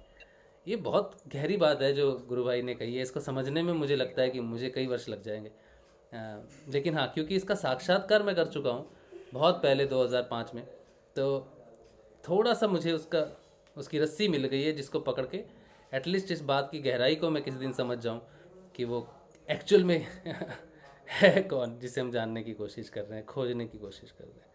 तो बहुत बढ़िया। आत्मा का लिंग नहीं होता। हाँ जी, आत्मा का लिंग नहीं होता। हाँ, आत्मा का कोई लिंग नहीं होता, अहंकार का लिंग होता है। ये शरीर मैंने कहा ना, ये अहंकार है, तो आत्मा का कोई लिंग नहीं होता। सही बात है, बिल्कुल अहंकार ही है जो। वृंदावन बरसाने में तो संत जो अच्छे ऊंचे ऊंचे उसके संत है, तपस्वी हैं, वो लहंगा चुन्नी और साड़ी पहन के, औरतों की तरह चूड़ी बूड़ी पहन, नतनी वतनी लगा के तब रास करते हैं। देखो एक महत्वपूर्ण, वृंदावन तो खैर उसकी धाम है, उसकी नगरी है, वहाँ तो रस टपकेगा ही। मैं तो कलकत्ता की बात कर रहा हूँ कि कलकत्ता में उसने मुझे डुबो दिया। लेकिन एक बड़ी महत्वपूर्ण सी बात है कि जो योग है, योग में हम बहुत कुछ करते हुए उस आनंद तक पहुँचेंगे। लेकिन अगर देखा जाए तो जहाँ कृष्ण का रास होता है, योग पद्धति में आपको 10 साल 12 साल तो लगेंगे, 6 साल 8 साल, कुछ तो समय लगेगा आनंद में, परमानेंट आनंद में स्थापित होने के लिए कई जन्म भी लग जाते हैं। योग की बात कर रहा हूँ कि अगर सच्चे योग में आ गए, आप सच्चे गुरु के सानिध्य में आ गए, तो 10-12 वर्ष में एटलीस्ट आप आनंद तक तो पहुँचते हो, जानते हो उस चीज़ को। लेकिन वो उस प्रभु की लीला देखो कि रास की शक्ति देखो। जो व्यक्ति उस रास में भाग लेता है वो योग के उच्चतम शिखर में उस समय पहुँच जाता है, उसी समय वो आनंद में डूब जाता है कृष्ण के। यानी कि आनंद में कोश तो बहुत ऊपर है ना। लेकिन अगर कोई रास में भाग ले तो वो कहाँ पहुँचता है डायरेक्ट। मतलब कितनी शक्ति है उस रास में, और जो लगातार उसमें विश्वास करते हैं, जो लगातार उसमें भाग लेते हैं, वो तो क्योंकि वो उसमें असेंड हो रहे हैं, उसकी तरफ असेंड हो रहे हैं। ये भी रास भी मुझे लगता है कि उच्चतम कोटि का एक योग ही है, क्योंकि इतनी जल्दी उसमें प्रभाव पड़ना, इतनी जल्दी आनंद में अभिभूत हो जाना। आज रास की महिमा अलग ही नज़र आ रही है जो हम बात कर रहे हैं ना। ऐसे मैंने कभी सोचा नहीं था कि ये इतना आनंदमय हो सकता है। रास को क्यों आनंदमय कहते हैं या क्या क्या उसमें गहराई है। और जैसे मैंने कहा कि मुझे समझने में अभी भी कई साल लगेंगे इस चीज़ को, लेकिन आज एटलीस्ट उसने एक पर्दा तो हटा दिया कि है क्या आनंदमय, वो क्यों है और उसके रास में कितनी शक्ति है, क्यों लोग रास के लिए वृंदावन जाते हैं। और अद्भुत नरहरि भाई, आपने आज बहुत अच्छी बात मुझे बताई, सबको बताई, हम सबको बताई। उम्मीद है कि हम इसे समझ भी पाएँ।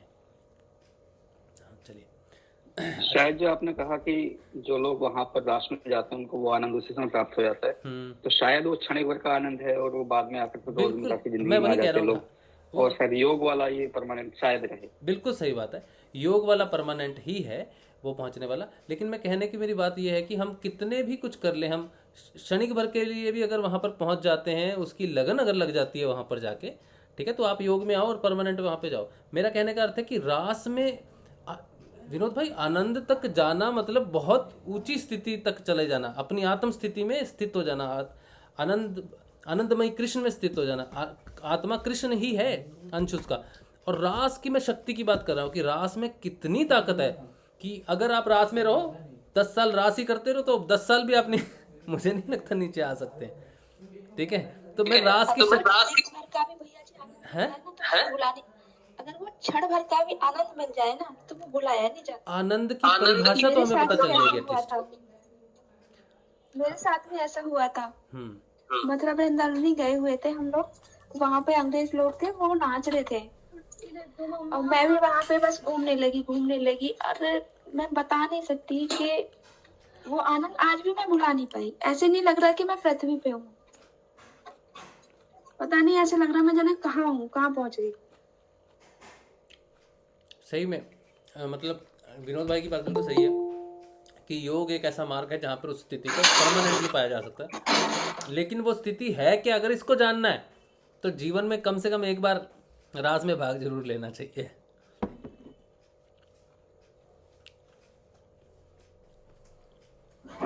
मीरा जी जब वृंदावन गई थी पहली बार, तो किसी संत से कहा कि किसी संत के लिए बोला कि उनसे कहो कि मीरा बाई आई है, तो उन्होंने कहा कि मैं किसी औरत से नहीं मिलता। तो वो बोली अच्छा, तो मुझे तो अभी पता लगा कि यहाँ और भी कृष्ण के अलावा और भी कोई पुरुष है, मैं तो सबको गोपियां ही मान रही थी। हाँ, ये भी बात नरहरि भाई की बात बोले मुझे तो आज तब उनको पता लगा कि ये छोटी मोटी चीज नहीं है। तब वो भगे आए कि भाई हाँ, कि भाई ये तो कोई बहुत पहुंची हुई शख्सियत है।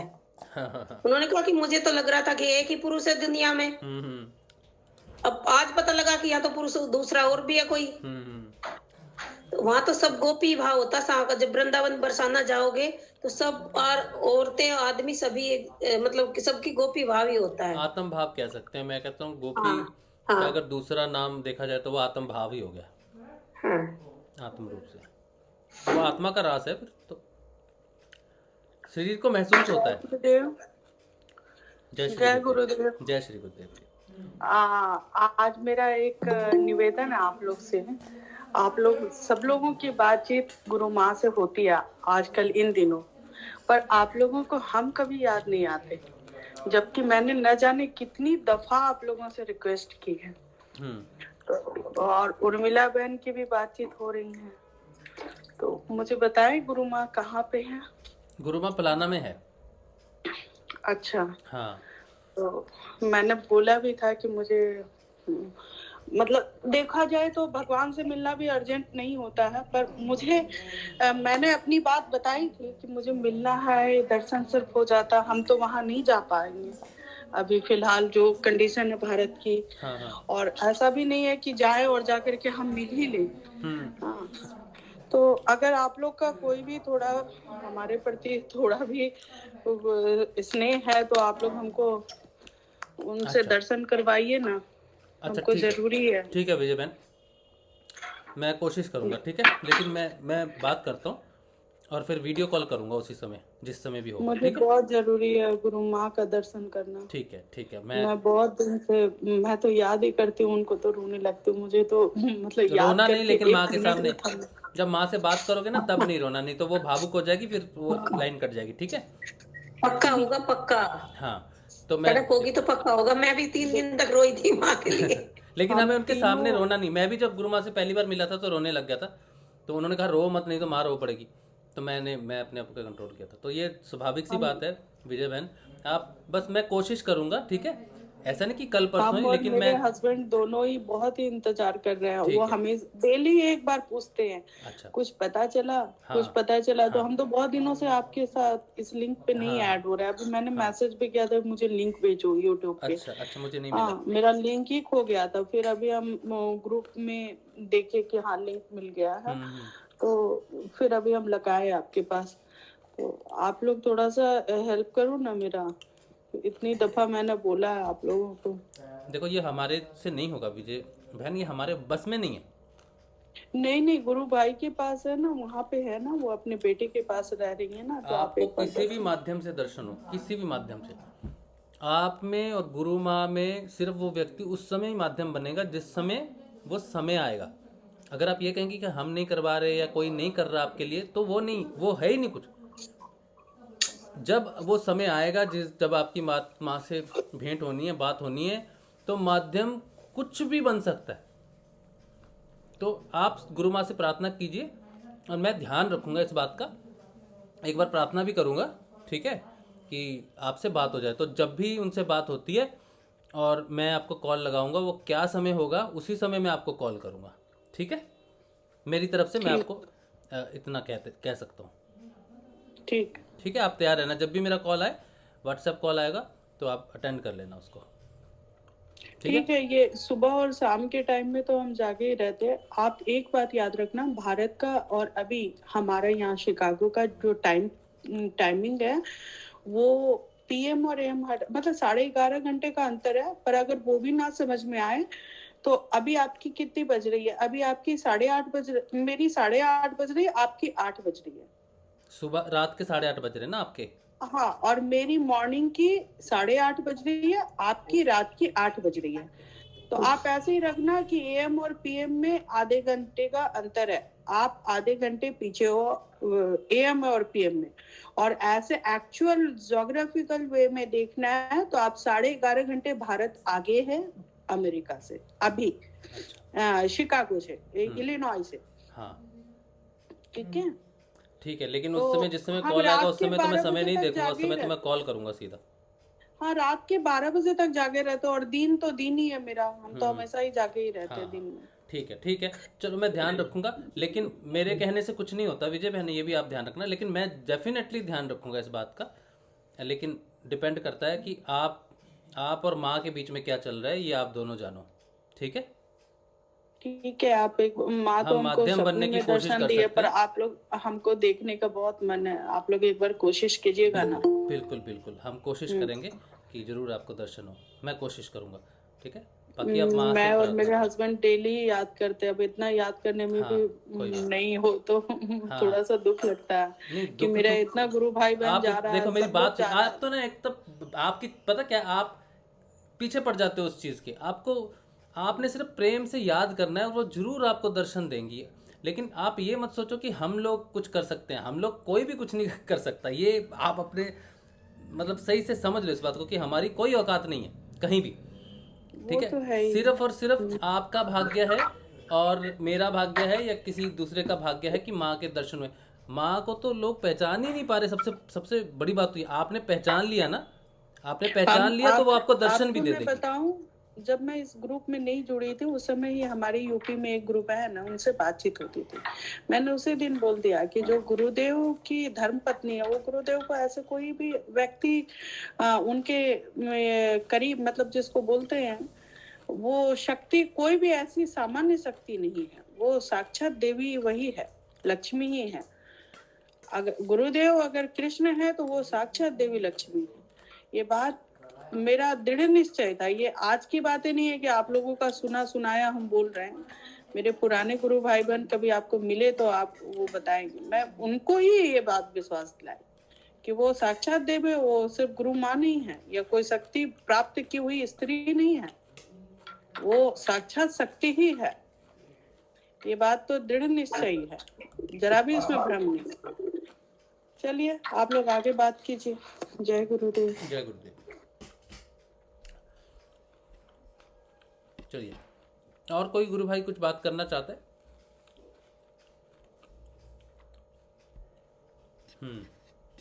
यूट्यूब पे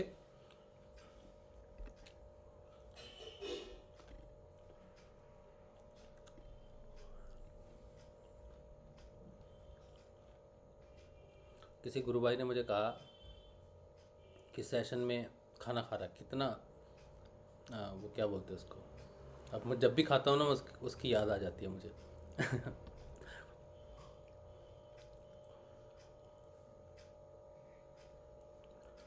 गुरु पर पूर्ण विश्वास है, पूर्ण। हाँ जी, हैं सारे खाते खाना तो। हाँ, तो मैं खाते समय भी तो उसको जपता हूँ। लेकिन कोई तुम पर्दे के सामने खा रहे हो, तुम ऑन स्क्रीन खा रहे हो, सब ऑफ स्क्रीन खा रहे हैं। मैंने गुरुदेव से ये पूछा कि जब मैं खाते हुए तेरा ध्यान कर सकता हूँ तो तेरा ध्यान करते हुए खा क्यों नहीं सकता? तो बोला, कब बोला नहीं खा सकता? नहीं, सारे ही खा रहे होते हैं, लेकिन तुम ऑन स्क्रीन कर रहे हो, हम सारे हाँ ये तो अपना फेस नहीं दिखाते। हाँ, तो मेरी बीवी भी कहती है इसको बंद करके खा लो। मैंने कहा देखो, जो अंदर है जो बाहर है, छुपाने वाला व्यक्ति मैं हूँ नहीं, ठीक है, तो मैं छुपा के करूँ क्या? परिवार को भी खिलाते हैं। तो मैं छुपा के करूँगी। और हम तो अपने प्रभु का गुणगान कर रहे हैं, तो इसमें ये खाने का ही समय होता है शाम का, और इससे क्या है कि थोड़ा बैलेंस रहता है, मेंटेन रहता है, तो इसमें कोई दिक्कत तो होनी नहीं चाहिए किसी को। पर फिर भी अब उनको बुरा लगता है मेरा खाना, तो मुझे अब मुंह में खाना और बात कर रहे हैं, तो मैं तो 24 घंटे किसी का बात आता है, फ़ोन आता है, खाना खा रहे हैं, तो क्या उससे में कहेंगे उसको मैं खाना खा रहा, मैं बात नहीं करूँगा अभी गुरुदेव की, या तो फिर गुरुदेव कहेंगे तू खाना ही खा, तू बात मत कर, तो ठीक है। फिर 24 घंटे तो हुए नहीं, नाम जाप तो जपा जाप 24 घंटे चल रहा है, तो खाना तो बंद ही हो जाएगा। फिर तो बंद सारे जो नहीं खा रहे होते हैं उन्हें देखकर याद आ जाता है, भैया खाना खा रहे हैं, हम भी खा लेते हैं। हाँ, तो किसी का पेट भर रहा है सत्संग में किसी का पहले भैया चाय पीते थे तो मुझे याद आ जाती थी, चलो भाई चाय हम भी ले लेते हैं। और मैं आपको बताऊं, बात करते करते ना गुरुदेव ने मेरी बहुत चाय ठंडी की है, ये भी ठंडी होगी, देखना, भी बता रहा मैं आपको, हल्की गर्म है 20%। तो पता नहीं कितनी चाय गुरुदेव ने ठंडी करवाई। जब उसने नहीं खिलाना है ना, तो पूनम यहाँ रख के चली जाती है, वो पड़ा रहता है, खाना नहीं खाता उस समय। लेकिन जिस समय आप सब बात कर रहे हो, उस समय वो लक्ष्मी बहन बोल रही थी, तो मुझे खाने का उस समय मौका था, मैं फटाफट खा ले रहा था कि फिर वो चुप हो जाएगी, तो फिर मुझे खाने का मौका नहीं मिलेगा। अच्छा, चलिए, गुरु पर पूर्ण विश्वास ही पूर्ण समर्पण है, बिल्कुल सही बात है। उसके बाद BC राय, एक मिनट, कविता का फ़ोन ऑन हो, मैं उसको, कविता एक सेकंड, मैं यूट्यूब से बात करके फिर लौटता हूँ। BC राय कह रहे हैं, राम ने भी गुरु गोरक्षनाथ से, राम ने भी कहाँ गया, गोरक्षनाथ से दीक्षा ली थी, ऐसा वर्णन मिलता है। अच्छा, गुरु के बिना, रमेश गोदारा जी बोल रहे, गुरु के बिना हम आत्म साक्षात्कार नहीं कर सकते, जो परमात्मा का ही अंश है, इसलिए मेरे लिए गुरु ही सत्य है। गुरु ने ही हमें नाम रूपी चाबी दी है, जिससे हम आत्मा रूपी तालों को खोल सकते हैं, इसलिए मेरे लिए गुरु ही सर्वोपरि। बिल्कुल जी, गुरु ही सर्वोपरि। अच्छा, इसीलिए गुरु ब्रह्मा, गुरु विष्णु, गुरु ही शिव है। अच्छा, इन्होंने उस बात पे कहा है। नाम जब क्यों याद करूं या नाद सुनूं? एवरीथिंग बोल रहे हैं, नाम जब करूं या नाद सुनूं, जो सहज है आप वही करना है आपको, जो सहज में कर सकते हैं। नाद सहज में सुनाई दे रहा है तो नाद सुन लीजिए, अगर नाद सहज में सुनाई नहीं दे रहा है तो नाम जप कर सकते हैं। अच्छा, दुर्लभो क्या लिखा है, दुर्लभो उपनिषद explain why Guru is more than God. सुमन नाचकर कह रहे हैं Y Guru is more than God. तो हमने अब पूरे आज सेशन में बिल्कुल ये डिस्कशन किया है सुमन जी, अगर आपने शुरू से नहीं देखा है सेशन तो एक बार रिपीट करना पड़ेगा आपको। और बहुत ही अच्छी बात डिस्कस की है, नरहरि भाई ने बताया है हमें। और मोर देन गॉड नहीं है, उन्होंने हमारी गुरु बहन एक धारिणी, उन्होंने कहा था कि गुरु, उन्होंने यही बात कही थी, तो नरहरि भाई ने वही कहा कि ये द्वैत आ जाएगा। अगर आप कहो कि गुरु जो है भगवान से ज़्यादा है तो ये द्वैतवाद है और पूरी सृष्टि में अद्वैत है, वो एक ही है। तो गुरु जो है वो ईश्वर का मूल स्वरूप है, उससे कम या ज़्यादा हम उसे नहीं कह सकते, लेकिन उसका एक कार्य है जो ईश्वर अपने मूल स्वरूप में करता है, अपने ईश्वर स्वरूप में नहीं करके मूल स्वरूप में करता है, तो वो मूल स्वरूप है। ठीक है, ओके, चलो ये तो हो गया। अब आप यूट्यूब पे, सॉरी गूगल मीट पे कोई बात करना चाहता था, कविता बहन से बात करना चाहती थी।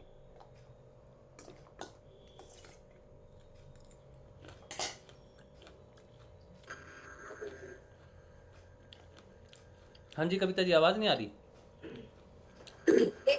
अच्छा, अभी आ रही है? यस।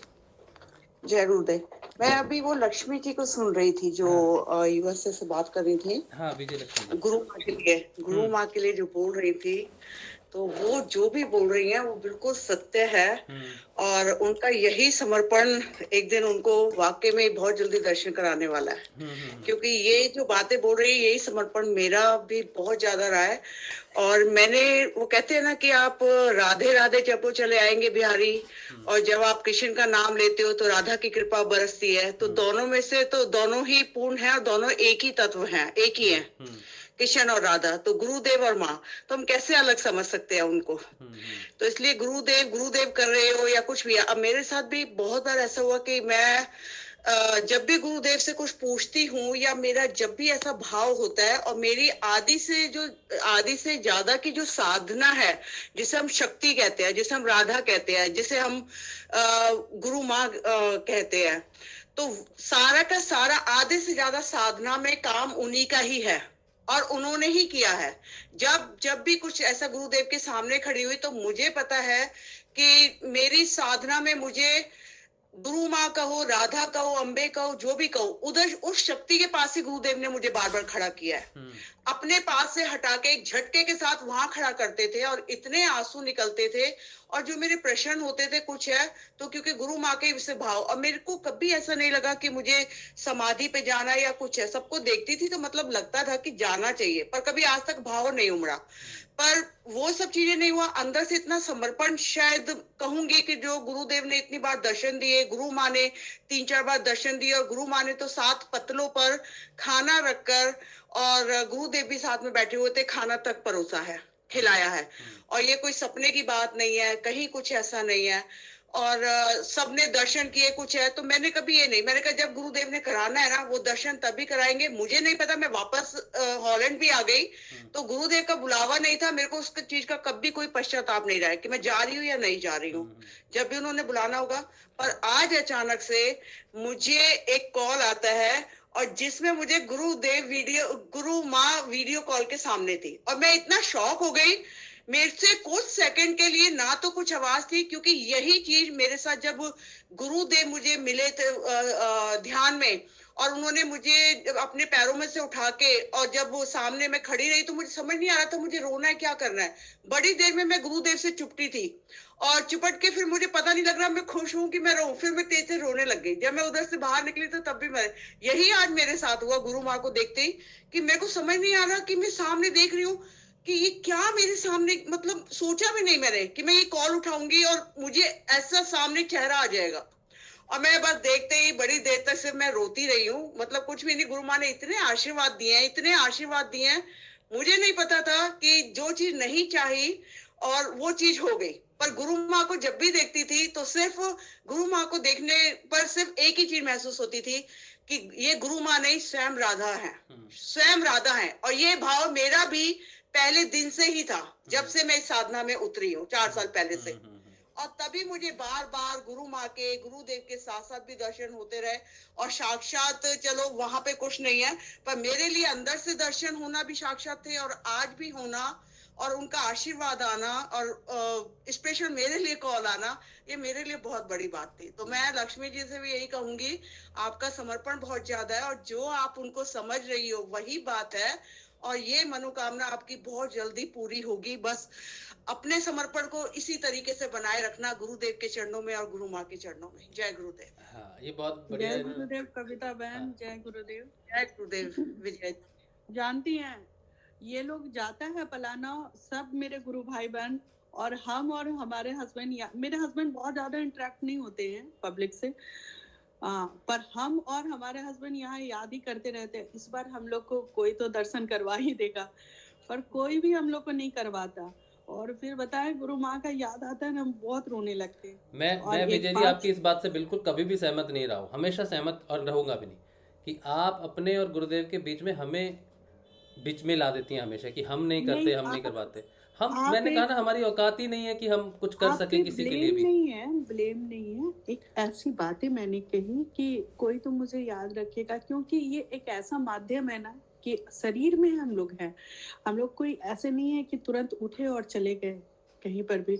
और एक बड़ी अच्छी माध्यम है हम लोगों के पास, फेसबुक है, ये इंटरनेट है, सारी चीजें हैं। कितना भी कह लो कि कोई याद रखे नहीं, आप जैसे अभी कविता ने स्पेसिफिकली यही बात की कि उन्होंने एक्सपेक्ट ही नहीं किया था कि माँ का फ़ोन आ गया। मैं जब हॉस्पिटल में था ना 23 और 24 तारीख को, जो मुझे जाना था पलाना, गुरुदेव की संध्या के 23 तारीख की गुरुदेव की संध्या थी और 24 का उनका, वो दोनों दिन मैं हॉस्पिटल था सिर्फ, ठीक है।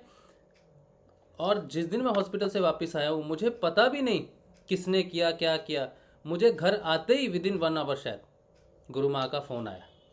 मैंने किसी से भी नहीं कहा, कुछ भी नहीं कहा।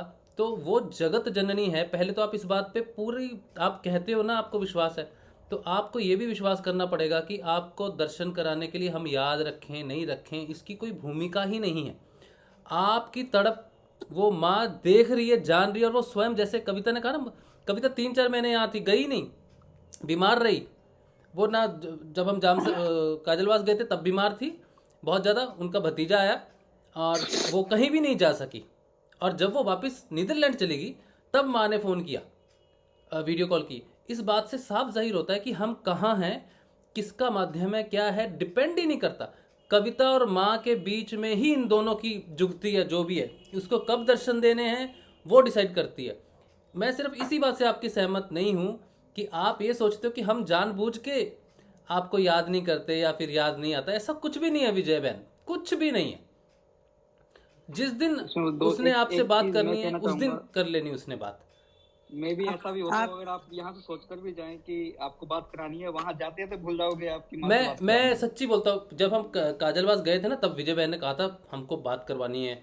मैंने कहा हाँ करवाएंगे, लेकिन आप वहाँ पे जितने लोग थे आप उनसे पूछना। उस समय 13 तारीख को माँ शायद आई, और वो तूफान की तरह आई है, आंधी बिखेरी है, और वहाँ वैसी नेटवर्क नहीं है। एक भी वीडियो, आप तो वीडियो कॉल की बात कर रहे हो, रिकॉर्डिंग भी नहीं कर सकते माँ। मेन बात क्या है ना, मैं आपको एक बात बताती हूँ, भारत में बहुत भीड़ भी है, और दूसरी बात है हम तो यहाँ अकेले हैं ना, अपने लोगों से दूर है। बिल्कुल, देखो मैं आपको ये भाव रखना नहीं है आपने कि आप अकेले हो। आप अपने आप को अकेले करते हो, खुद स्वयं इस बात को कह के आप अकेले कर लेते हो अपने आप को।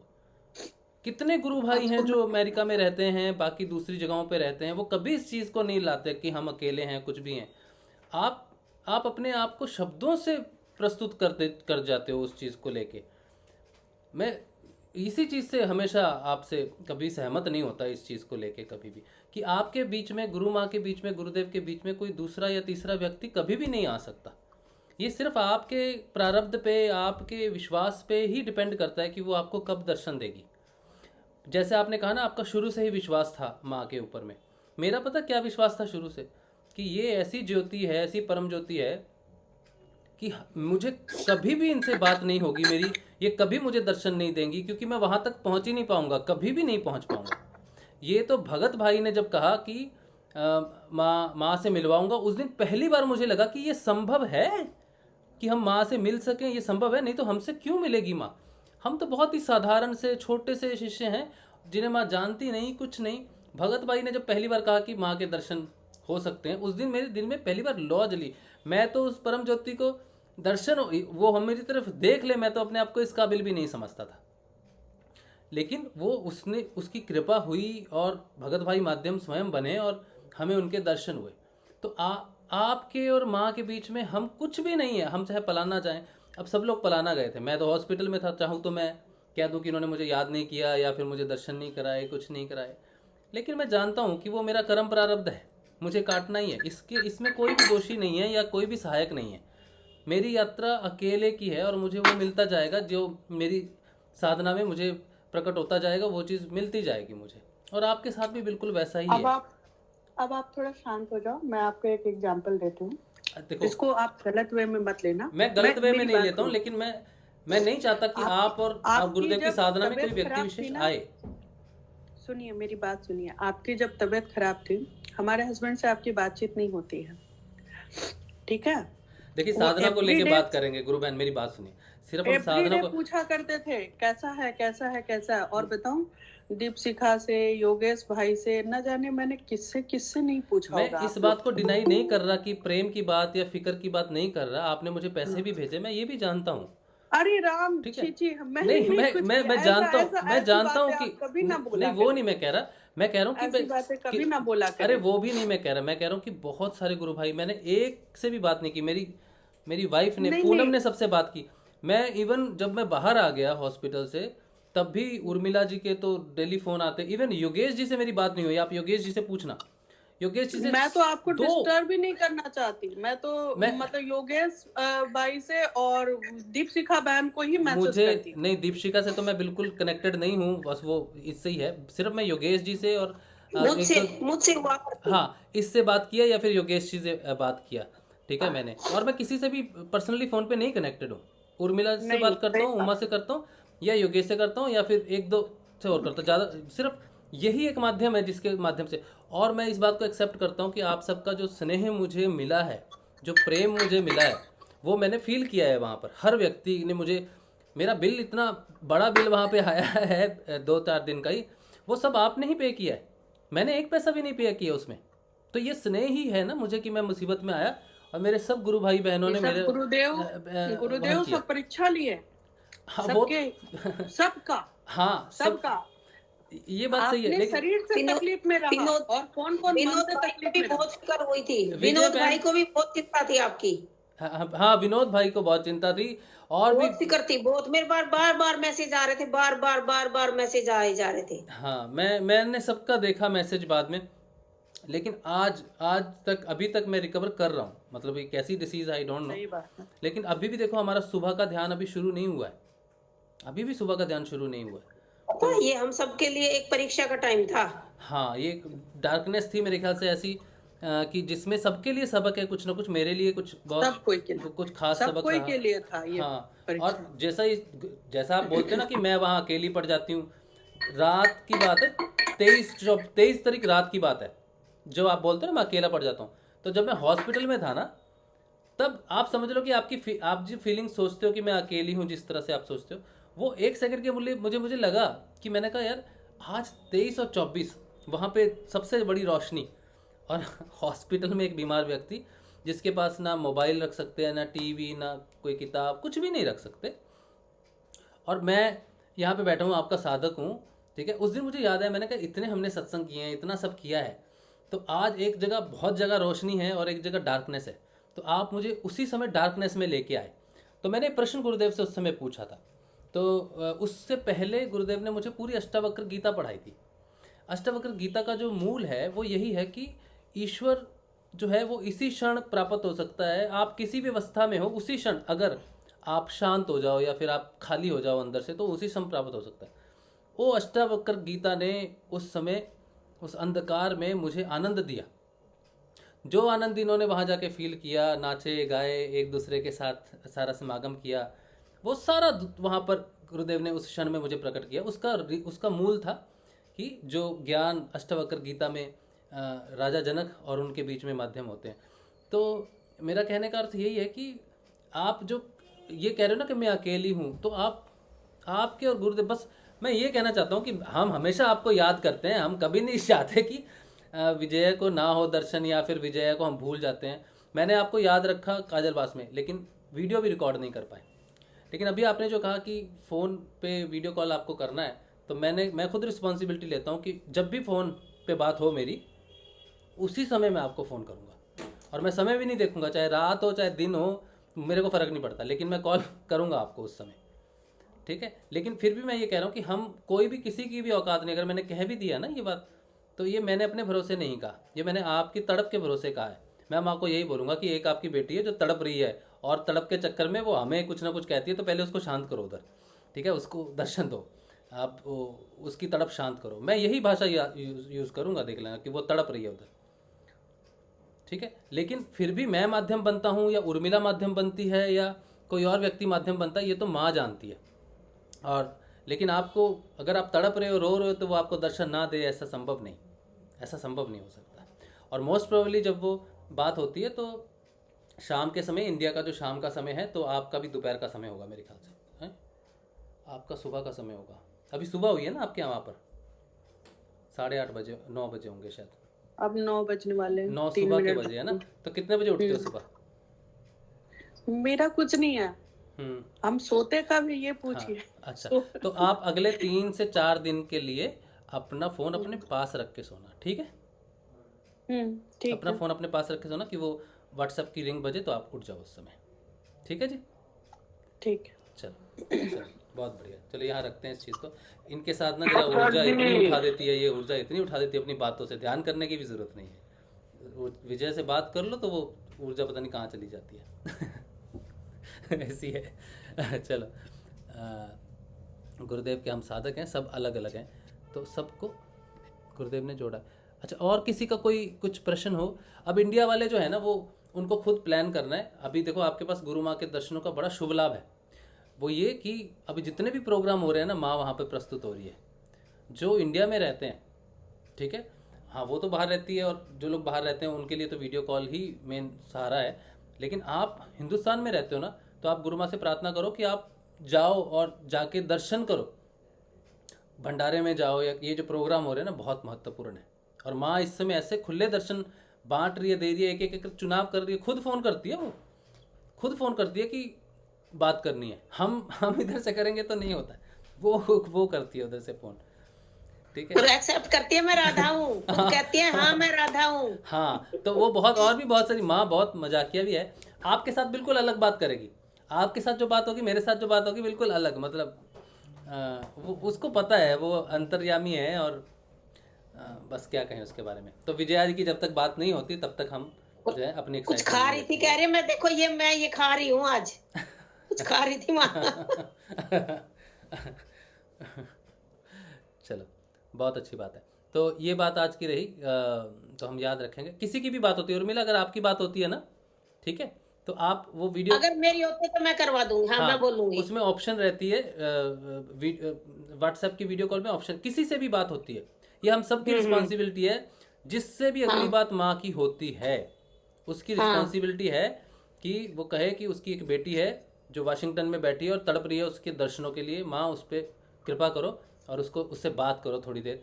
और उस पर ऑप्शन रहता है ऊपर में ऐड पार्टिसिपेंट का, वो करना है और विजया बहन को आपने फ़ोन करना है, ठीक है।